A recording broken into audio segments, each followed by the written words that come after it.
physically impossible.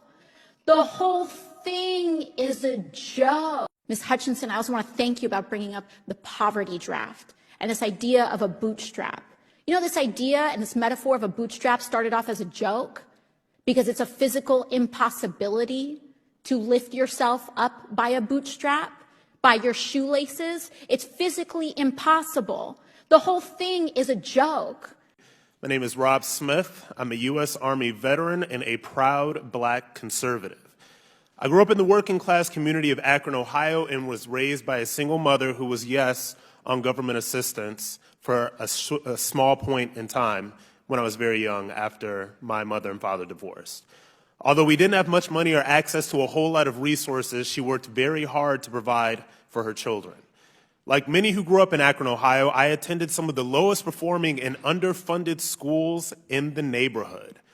Disaffected teachers would routinely come to class unprepared, and my counselors had little idea of what to do with a student who quite obviously didn't have an athletic scholarship ready and available for him upon graduation. What we did have in our poor working class neighborhood, however, was a strong sense of community and an undying belief in self. The figureheads, parents, and activists of my day always spoke positively of a brighter future, one where they'd have successfully passed on the torch of leadership in hope of opportunity to us so that we could pave the way for additional successes, just like our forefathers and mothers had done for us. That undying belief in the ability for us as human beings, each of us all endowed with great gifts, to continuously improve and better our circumstances in the world around us, is what drove me to better myself and to serve my country.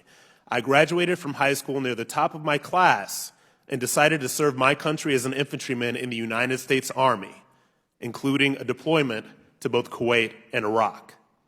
I credit the time that I spent in the Army with building the unshakable belief that I have in myself that I am not a victim, that there is nothing that I cannot achieve, and that I am in the best place I could possibly be in to do this, which is the United States of America.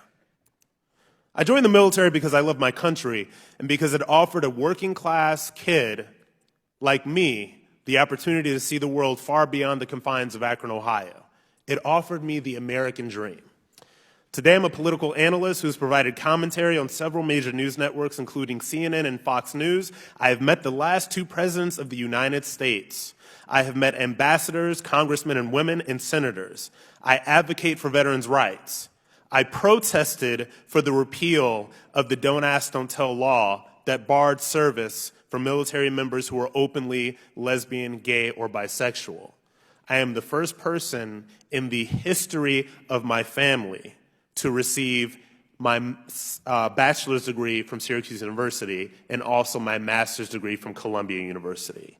I'm now a contributor to several reputable online resources and will publish my memoir in May. I'm living a life far beyond what my high school education and upbringing would have suggested, and I wouldn't have been able to accomplish any of these things had my mentality and beliefs about self been any different. If I had succumbed to the soft bigotry of low expectations, or to any of the rhetoric from elected officials who wish to substitute the role that strong individuals and communities play in supporting each other with that of an all-powerful, unaccountable, and bloated government, where would I be today? Granted, it wasn't until I started to reject the messages that seek to take control and responsibility out of the hands of the individual and put that into the government that I saw my greatest personal and career successes. Just a few decades ago, such an existence would have been infeasible in the communities where I come from. No one wants their lives dictated by the government. It is the exact antithesis of the values that have and continue to make our country great.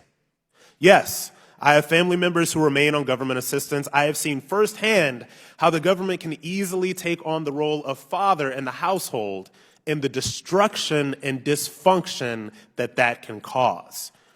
After a long and steady drumbeat by this latest flock of so-called progressives, people have unfortunately come to believe that more government may actually be a solution to their problems. A casual glance at the economy under President Trump suggests otherwise. Since his first days in office, the president has worked to unlock the economy by removing regulatory burdens from small business owners and entrepreneurs so that they can continue to innovate in the diverse communities where they live, work, and play. I have seen Black small business owners that I myself patronize thrive in this economy. Objectively, we can see the results. We can see poverty on the decline, the Black unemployment rate at the lowest it's been in recorded history, and the stock market has experienced an unprecedented rally that's undoubtedly been good for the retirements of working-class American families. The proof is right in front of us for all to see. Even those who advocate for socialism continue to reap the benefits of the greatest economy this generation has seen. Thank you, Mr. Smith. Thank you.